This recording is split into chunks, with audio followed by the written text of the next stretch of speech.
That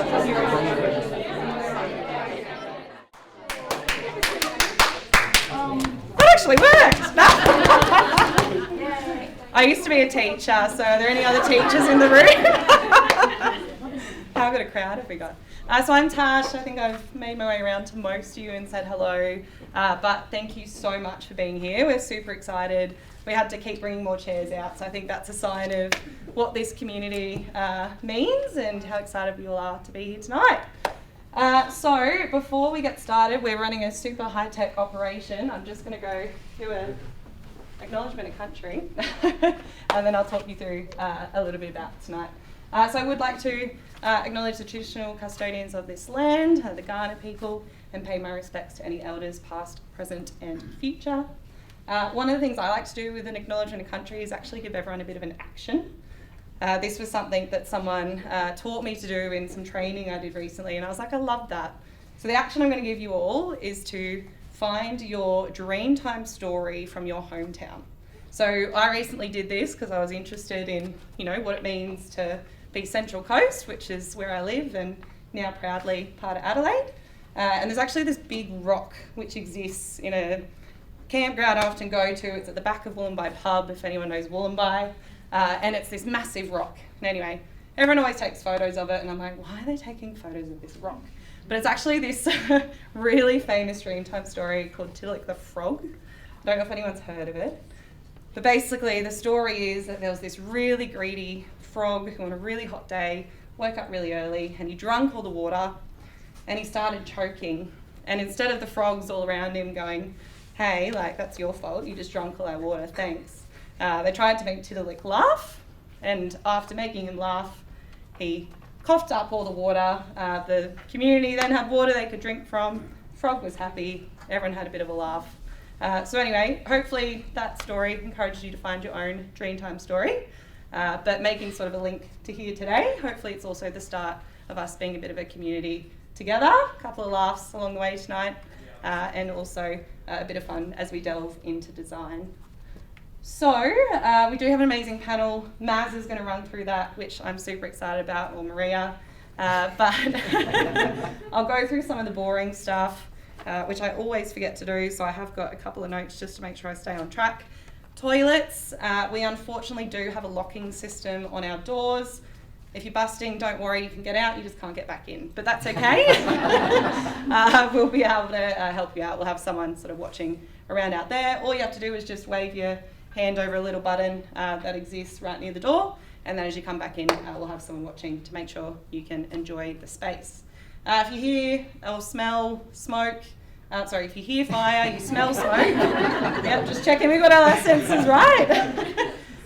Look for the people screaming, follow them. No, we will make our way out the exits, down the fire stairs. We'll probably congregate around Rundle Mall or follow someone with a hard hat of the sorts. Have I missed anything else? I'll have a quick look. I think we're right. Logistics. Oh, yeah, super important. Pizza, wine, beer, soft drink. We've brought a couple inside, I believe, over there. If anyone would like to help themselves, have a drink. This is a casual event. We don't want you to just sit here for the next little while and not enjoy some of the lovely food and drink that we've got. So please help yourselves. And just really excited to be here. So you're obviously in the office of Sign today, but this is really a partnership between Sign, AdlDT, Dynamic 4. You'll hear a bit from Maria and Ben a little bit later, but essentially me coming new into Adelaide, I only officially came here in November, I think it was. I was really looking to try and find what are the meetups on, what's sort of the design community. And I started reaching out and annoying a lot of you on LinkedIn. Apologies. Most of you didn't reply to me until a week later after you checked that your cousin's friend's soccer team's coach who knew me could confirm that I was a good person, but that's all right. Most of you responded to my messages in the end. And anyway, after talking to each of you, you said that there are some meetups that happen around the space. There's a bit of a community. But there isn't sort of that regular occurrence of us all meeting up together in something really targeted at design. So hopefully this is the start of that. Our commitment to you, and we'll co-design a bit later, is that we are going to hold regular events. We are going to start to kick off a bit of a community, and super excited to have Ben. For those that don't know Ben, He co-founded Sydney Design Thinking. They've got over 10,000 members. Less than. Oh, just less than? Okay, everyone joins Sydney Design. And yeah, one of sort of the biggest running meetups in Australia, I believe, isn't it? No, we've got a really good long history of design community in Australia, thankfully. Yeah. So, yes. So learning off the back of Sydney Design Thinking, they graciously said that we could kick off Adelaide Design Thinking and steal, borrow and learn from all of their experience. So you'll get to hear a bit more from them today. That's all from me. I'll hand over to Naz to introduce our panellists.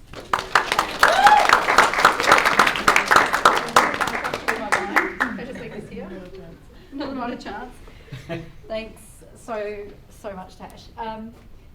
I'm also incredibly excited to have the room filled today, and I think if anyone followed my LinkedIn post today, we still had about 50 people on the wait list. So to me, that indicates the level of hunger that there is for a community, in Adelaide to get together. And I know that many of you actually have reached out to me and to Adelaide to do something. So when Tash reached out to me and we connected, and I guess, connecting both on a community level, also pretty happy to say that Sign and AdlDT are partnering as well as from a services point of view, which is exciting also.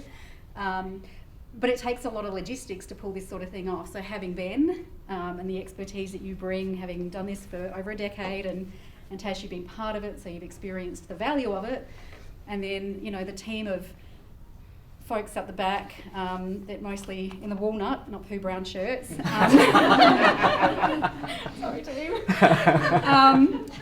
Helping pull this off tonight, and the Sign folks generously offering their accommodation. I'm really proud to see everyone here tonight. So my job is to introduce our panellists.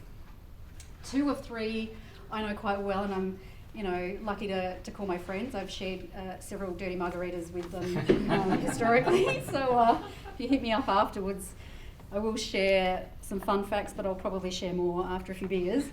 I'm going to start with Bek. So Bek Kennedy, I don't know if you want to stand up. Bek and I met each other a couple of years ago.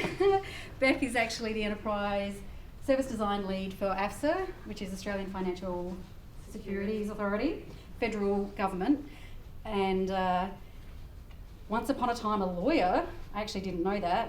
I definitely would have not some of my unlawful history over those dirty marks. Turned design enthusiast. Bek works, as I mentioned, for federal government.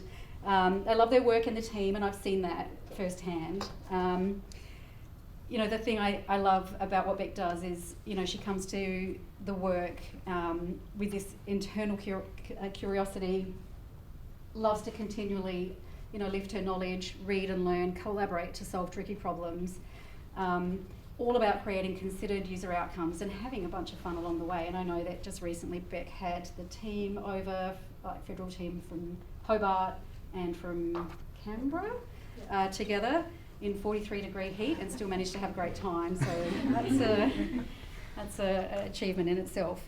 To get to know Bek a little better, gym junkie, I believe. Loves to bake croissants, which I've seen photographic evidence of, haven't experienced one firsthand. But I think you've struck the right balance there with gym and croissant making. Bek's world are the cats, I believe, and I know I'm going to butcher this. They are Cleopatra and Augustpus. They are. Photos later. Alrighty, on to Simon Woods. I've got so much to on Simon. I'm going to share a little bit in the intro, but if you want to know more, definitely hit me up later. So Simon is a leader in the UX and design field, a strategist with experience across fintech, retail, healthcare, and SaaS companies, most recently Employment Hero. And I've watched Simon from going into Employment Hero to what stands today is you're a double tech unicorn of Australia. That is excellent. I feel incredibly proud of that as an Australian, and seeing these tech companies succeed in that tech space. And Simon has first single-handedly helped to establish and scale the company's dedication to design, research function, elevating UX maturity, embedding user-centric practice across the team. Simon and I have collaborated several times. Simon helped AdlDT build our playbook so I know what Simon's work is like. It is phenomenal. And I think you've earned a lot of respect within Employment Hero, converting them to this design-led organisation, and as a result you're seeing the accolades from industry coming through, and I don't doubt you guys will be number one on that tech list very, very soon. I know what I'm excited about, in particular what Simon brings into the panel today, is not only is he working for a product tech company, but he's also worked in corporate, so he has a lens of both worlds. And I think as design starts to emerge beyond tech companies and product only companies into what we call second tech companies, that there are some very significant, differences between the two, and I'm going to delve into that a lot with you tonight. What else have we got? Fun facts for Simon. I've got a couple here. I'll share the one that you gave to Bek. But if anyone wants more dirt on Simon, come see me later. He makes short films and writes scores to them in his spare time, and was actually a finalist in Sydney Short Film Festival. So it's pretty cool that, that's how Simon prefers to flex his creative muscle outside of work. Currently also working on a feature-length script, and apparently he failed English. I did fail English. I wrote 80% I've heard your accent. Like I said, I do have more fun facts on Simon, something to do with a gun hoax misunderstanding. Hit me up later, I'll fill you in. All right, Claire. Now, I don't know Claire personally, but I'm looking forward to getting to know you tonight. A digital accessibility consultant at Intopia, social enterprise B Corp, and digital accessibility and equitable design agency. Loves working with teams to create inclusive experiences. You'll see the thread tonight, I think, with the work that Bek also does, designing for inclusion, accessibility. In a lot of cases you're designing, we chatted outside in the foyer with a few different folks, for the sunny day scenarios or the non-ordinary scenarios. And that's really exciting work. So I can't wait to actually hear what you bring to the panel today. Claire is excited about designing accessibility, inclusion, loves teaching about others about those topics, setting teams up with that knowledge and know-how to really create those inclusive products. Also organiser of Triple D Adelaide. Yeah, do I say DDD? Yeah, not Triple D. Inclusive non-for-profit conference for the Adelaide software community. Outside of work, you'll find Claire knitting on the couch with her 2 cats and 2 whippets, gaming or whipping up a storm in the kitchen. I feel like the two of you. All right, and Ben, I have gotten to know you over the last few weeks and months over our chat channels. I don't know why we had so many, but we did. But anyway, yes, it's been a blast, and I actually was so excited to meet you in person today. Not only are you the founder of a nearly 10,000 strong Sydney, everybody sign up so we can say 10,000, Sydney Design Thinking community, which has been running for a decade, which in itself is phenomenal because, design, I guess, is still an emerging field. But you're a designer, a coach. I was chatting to you outside. You dip into the tech, you dip into the advisory work. It's the span of what you do is pretty crazy. So social enterprise, B Corp, working across leadership, innovation, happier communities, making transition to more regenerative ways of living and doing business. Like, what a pursuit. That's pretty great. That's my happy place. That's your happy place. I get why. Ben Coaches works alongside leaders to solve problems that matter by designing, building business models, products and services that customers and teams love, make money and do great things for people and our planet and increases well-being. When you can bring all of those dimensions together, that's the fucking sweet spot. So good on you, Ben. Like you are, you're one of a kind. Thank you. Fun fact about Ben, was difficult to get, but apparently he is always the last man standing at social events. So if we stick around, we'll get to hear more about Simon and we'll learn more about Ben. So and that might mean it's daylight again. True. So that's me done. I'm going to hand over to Ben now. Actually, he's going to be facilitating the panel. Again, thank you for being here tonight. Thank you, Tash. Thank you, Ben, for helping us, co-found this. I'm really glad to be standing here alongside you guys tonight. Awesome. Thank you. Come on up.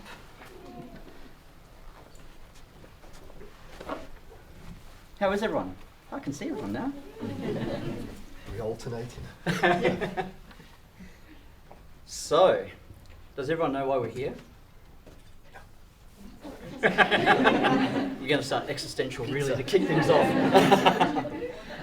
So a key thing that we want to do when we're talking about for the first meetup is really to find out what all of us and all of you as the community, what you actually want from Adelaide Design Thinking. And so how do we convene this space and then co-design it and then work out what comes next? So that's really the intent and focus of this first session. Rather than just going, no framing, no context, tell us what you want, blue sky, which always freaks everyone out, we thought we'd start with sharing a bunch of awesome local Adelaide designers who've done awesome work here, also done awesome work beyond Adelaide. There's some places beyond Adelaide. They might not be as good, but there are places. So I thought it'd be really interesting to share a little bit about what does design look like, what's it mean, what stuff's been happening in Adelaide over the last few years, what's happening now, what trends have been sort of emerging, how have they evolved. And I just said all of that, so I don't need to ask any more questions. So this is definitely not a monologue, and hopefully, especially without mics, that we won't end up having this closed conversation that you're not part of. But we'll be doing a bit of that, but you're definitely part of the conversation as well. So keen for everyone to chuck in questions as you've got them. Pretty loose and informal. Don't need to submit it and put hands up and stuff. We'll be dynamic and adapt on the fly. The other aspect is, that's only one part of it, that's really to set the framing, but then we're going to jump out into open space formats. Have people done open space before? Is that a common term? There's a chance you've done it, you might not have called it.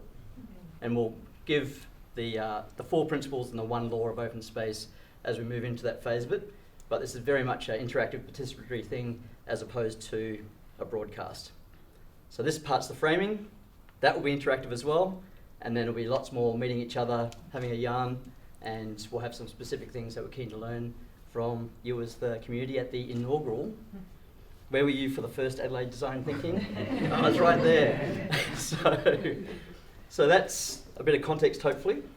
And hopefully that's given you all time to settle in and work out all the awesome stuff you're going to share. So we've already had embarrassing bios, so we can skip that part, thankfully. I'd love to hear a little bit about how you spend your days, what you get up to, the context you do that work in, because you're all doing things that are a little bit different.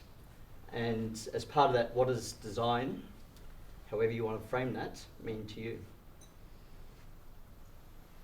And we don't need to go down the line and backwards and forwards, so jump in when you feel you've got something to share. Cheers.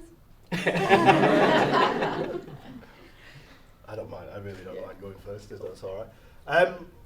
Yeah. What does design mean to me? So I think ultimately. Well, let's kick off with what do you do? Oh, what do I do? Sorry, I thought Maria had explained that. No, you didn't How do do you a good spend enough your job. what's a typical month? Oh, look well, like? a typical day might be hard. Yeah, typical month is a very difficult thing for me to determine, because in the month where I work, the world changes, like, legitimately. So, day to day for me is Employment Hero. If you're not familiar with it, has been a very kind of rapidly rising HR tech company in Australia. Some of you may use it as a HR platform. It's really diversified its product portfolio. Interesting fact about Employment Hero is it got to $600–700 million valuation with one designer. So everybody else designed the product, no designers. One designer, can't design. They do.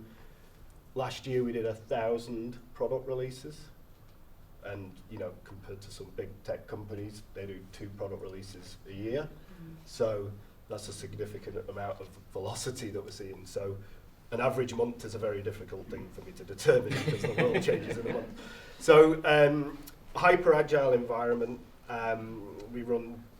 We do generally weekly releases across each product family, which, like I said, adds up to about 1,000 releases a year. We run research very differently than what I would traditionally would have said user research is, because to fit research cadence into that kind of velocity is very difficult, and it needs to still add value. So we've put some mechanisms in place to allow us to do that quicker than might traditionally be done. There's some advantages and disadvantages of that, of course. Day to day is we have agile ceremonies like everybody else does, so we have a daily sprint. Daily sprints, that is daily I can give you some anecdotes that lead towards daily sprints in a moment, if you like. I'm not even exaggerating. No, we do a fortnightly sprint cadence, but the day can look very much that we could be running very tactical research at any point in that sprint. We will generally time box research to 1 week or a sprint. It generally doesn't go over that, and we'll try and follow it up with continuous blocks of tactical research rather than thinking of research as a 4-6 week program, because we've already shipped something in 4 weeks. So a lot of the work that we also do at Employment Hero is very kind of lean UX work, so it could even be quicker for us to build the actual product and ship it and get feedback on it than design prototypes. And a question for the room, because we're going to go mid-flow in sentences. Lean UX, this kind of design research, fitting it into this type of cadence, is that something people familiar with, experienced, it's the way you work, or is it a bit weird? I'm getting mostly nods, actually. A couple of stunned faces, but mostly Ben, nods. Ben, can I ask a follow-up question? Yes. Can I have a show of hands? Who works for a product company, like a tech company? Technically, I'm developing a product. Nice semantic rejuggle. The rest of the room then is working for government or enterprise. Yeah. Okay. Interesting. And what are the splits there? What's gov, local, state, federal gov? What's the... Who's government? And I've got a big audience. private enterprise? Okay. Academia? Interesting. Yeah. Startups, interesting. doing your own startup? We've got one in the room. We're a startup. Yeah. Yeah, I guess we are. We're a startup at 1,000-person startup. Yeah, with a really high burn rate. Okay, cool. That's interesting. Thank you. Awesome. So It's always nice to get a sense. Does that help you? Yeah. Let me know if I'm rambling, by the No, way, it's and just good. tell me to shut up. You'll notice I talk very fast as well because I'm trying to keep up with the product releases. I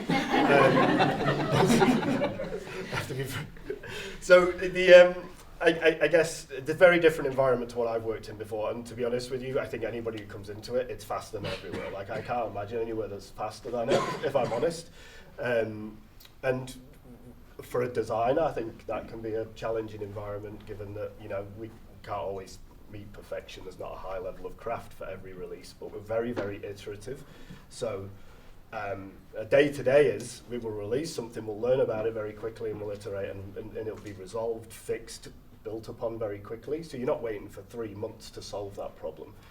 And that's how we build product. We release, we will do significant product releases weekly. So probably a more recent example was we saw an opportunity in the market where we released a mobile app product that's been released in 2 major cities. And the idea for that was established on a Tuesday, and we'd done the first release of it by the Friday. Wow. So that was design, engineering, QA, like literally released to staging. That to be an app store submission after Who's that. breaking out in hives? Researchers in the room? I can tell you now, it didn't look great and it didn't work great, but it was enough to get in front of people, and we were immediately, and within 4 weeks, we had something that was usable and actually integrated with our back-end systems, integrated with the other end of the marketplace. And on the actual release date to the App Store, we were doing diary studies with users from that afternoon, and we'd wrap that up within 3 or 4 days. So Nice. I'll jump in. Is that all right? Yeah. Simon, hard act to follow. So switching gears. Yeah, really switching gears. As Matt said, I'm Bek. I work for federal government. I have worked for federal government for an embarrassingly long period of time, 13 plus years. At the moment I work for AFSA, so set a little bit of context, we're a really small agency, 400 odd people compared to some of your sort of departments, behemoths. We have a very small team, so I lead a team of a couple of service designers, a couple of UXs, a couple of BAs, service the whole agency, so we have to be, I suppose, essentially all-rounders. We just muck in and get things done however we need to.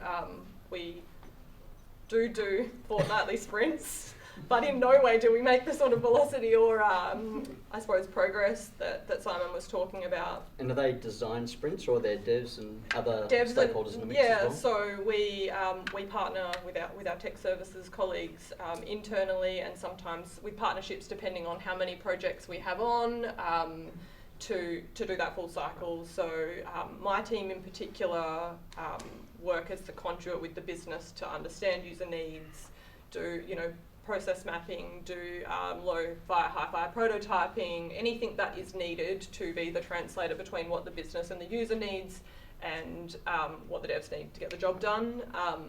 We have a research component as well, so doing things like bankruptcy and personal property securities, you can imagine it's really exciting work. But there's such legal complexity, and we work with lawyers and accountants primarily, so trying to help them understand the value of design and the value of plain language and accessibility and all of those things is a big challenge for us.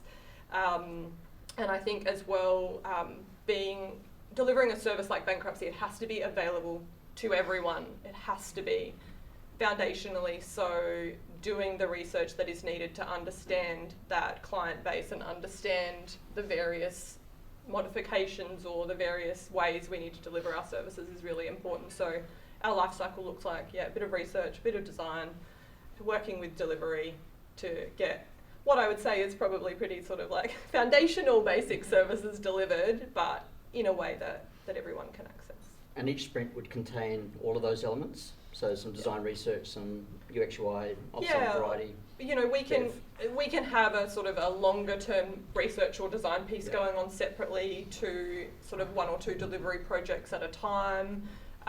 We can just be doing a little bit of side work with someone in our agency that's doing like a form or a correspondence review and just wants like a little bit of flavour of plain English or whatever it might be. It's scope up, scope down, really dependent on what the flavour of the day is. Yeah. So like I said, we just do a bit of everything as is needed. And that flavour of sprint-based work, that cadence, if it's fortnightly sprints or another cadence, I'm getting a lot of nods before I've asked the actual questions, so that seems to be pretty much the default way of working that most people. Yeah. You say fragile or agile? It is a bit fragile. It's always evolving, that's the whole idea. I'm an Agile Manifesto advocate. So when you get caught up in the dogma of Scrum and Kanban and all the other variants, go back and read the manifesto. And it'll literally take you 3 minutes to read the manifesto. So all the other layers have all been added, and a lot of them are contradictory to the manifesto. People have a process. I do that. I'm a big fan of Agile, but manifesto version, not dogma version. Awesome. Any burning questions on that context? So it's very much a change of same sort of cadence. What's that cadence and velocity and the volume looks like? Sounds like it might be a little bit different. Yeah, like in this 6 month period, we've got one main project where we've picked off 3 legacy systems, small-ish, one team use, and we're just scoping them out and migrating them into a newer cloud system. So that's the sort of timeline we might deliver on, 6 monthly, not two weekly-ish. Awesome. I think what's interesting though, like Simon, if you sort of release something and you send it out to an MVP, a couple of clients, like if something's a bit wrong or there's a bug, whatever, you can fix it. But Bek, the reality, if you release something which government, This is the reality. you have to be a lot more, you don't have to be, you tend to be a lot more risk adverse, and you do find that society and community as a whole has less tolerance for us just playing, say failure, try something, maybe you won't owe us some money, who knows? And the lead time to iterate. No, I think on that as well, I think now I was speaking to somebody at Config, and they're a big insurance company in the UK, and they literally have 2 releases a year. Yeah. Like, you can't get one of those wrong. Like, there's we have the flexibility just to change things the day after, and like that's where it's not bragging that we're going that fast. It's just the reality of the environment that just allows us to do that. That not all environments are conducive to. It's just a different way of working. It's not necessarily better or worse. And it's context and situational specific as opposed to, and that's what I'm loving about. We're working in very different contexts. There's some commonalities I'm hearing in terms of ways of working and approaches, but we'll get into stakeholders in a moment, but quite different sort of perspectives. So Claire, I'd love to hear, what's the playground you're playing in? Yes, very different again. I'm working at a consultancy. My day can look wildly different depending on what type of client I'm working with. So we do work with a lot of clients that have a lot of rapid releases, but also I've worked on projects. One client, I think we're coming into year 2 of working with them on their accessibility journey, so it can be very wildly slow or very fast depending on the client.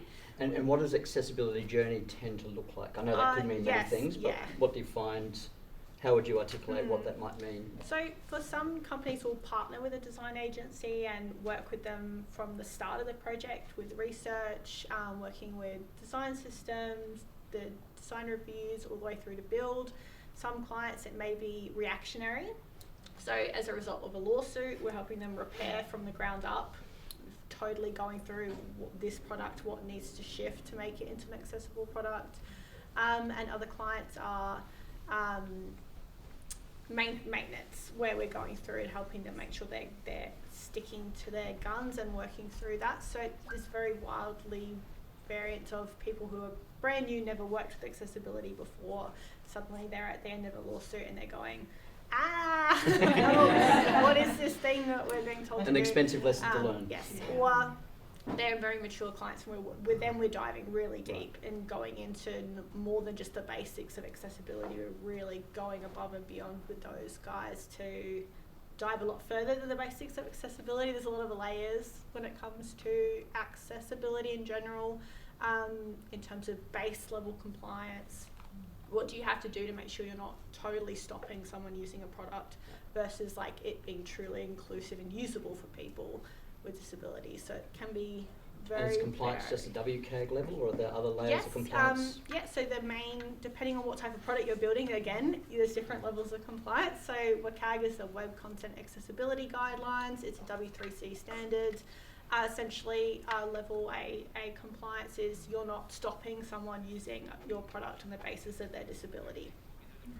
And it's very much the bare bones basics of what you have to do, and for a lot of companies that's even really challenging.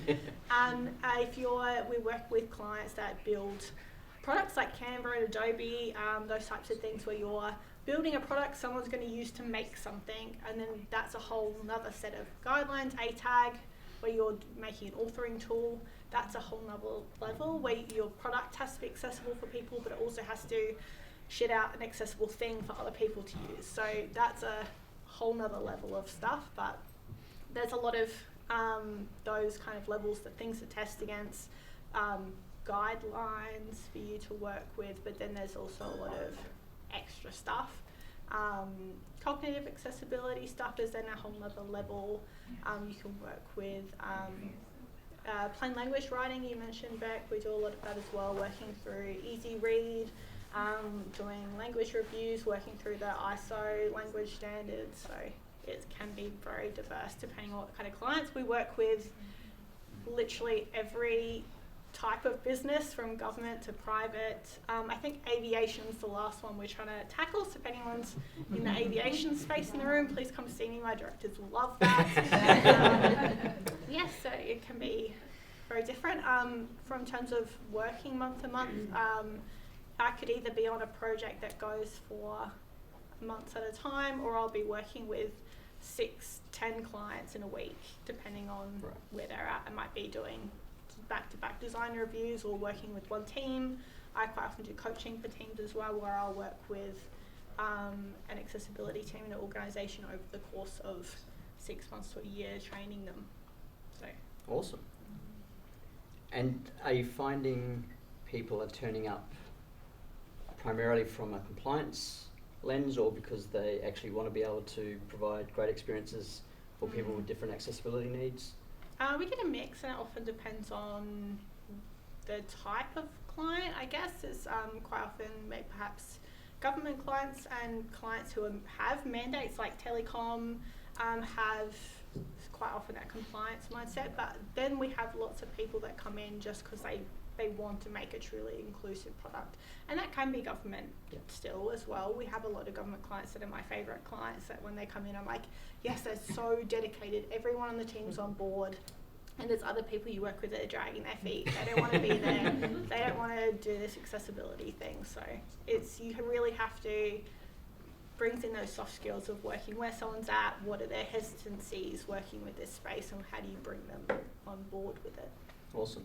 And are we talking exclusively digital accessibility or other sort of dimensions of accessibility? Yes, we do just digital. So there are people that work in other fields, obviously, in terms of architecture and physical space, but that is still incredibly broad. We do like kiosks, signage, web app, desktop app, anything digital is still incredibly broad. It's everywhere. There's a lot of touch points, even the physical touch points. Awesome. So hopefully that's a bit of a flavour. What I'm loving about this is it's pretty diverse, and a lot of that's intentional in terms of Maz and Tash sort of who to invite onto the panel, because this is really trying to show this is what design actually looks like. It's not one thing, it's not one practice, it's not one context, it's not one stakeholder group. Design is all of these things.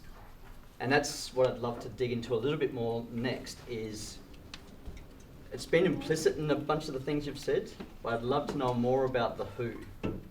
So who are your stakeholders? Who do you either, your internal, external clients, other people you need to collaborate with, your teams, what's that mix of people in we are human-centered designers, so hopefully we're going to talk about the people. And again, we don't need to go up and down the line. Jump in when you're ready. Keep our order or switch it up? Switch it up, let's go. We're out of control.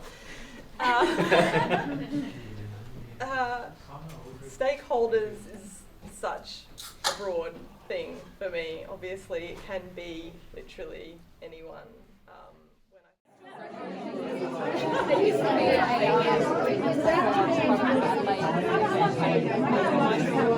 I have not, but I was living in Sydney for about 5 years, so there's I don't know if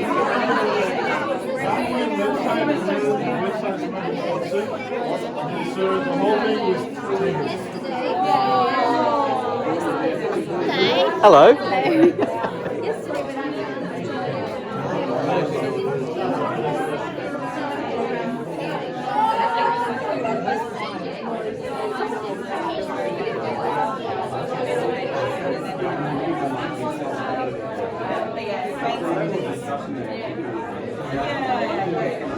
but main sectors. Yeah, so it was kind of a good year. Yeah, but the reason why I needed a PhD was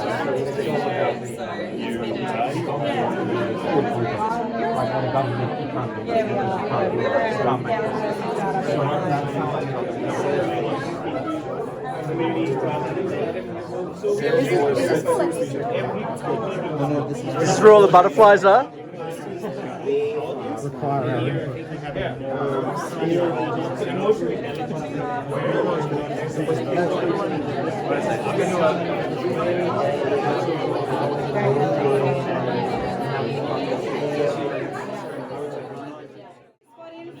We sold out in 2 weeks for this meetup, but we'd love to see you all. We've got the fantastic Tim Yeo. I'm not sure if anyone knows him or has seen him speak, but he was the closing keynote at UX Australia a couple of years ago and did this fantastic talk on design leadership for introverts. So if you can come along, we would love to see you all. There'll be networking opportunities, and just massive thank you for making this event what it was, and hope to see you all soon.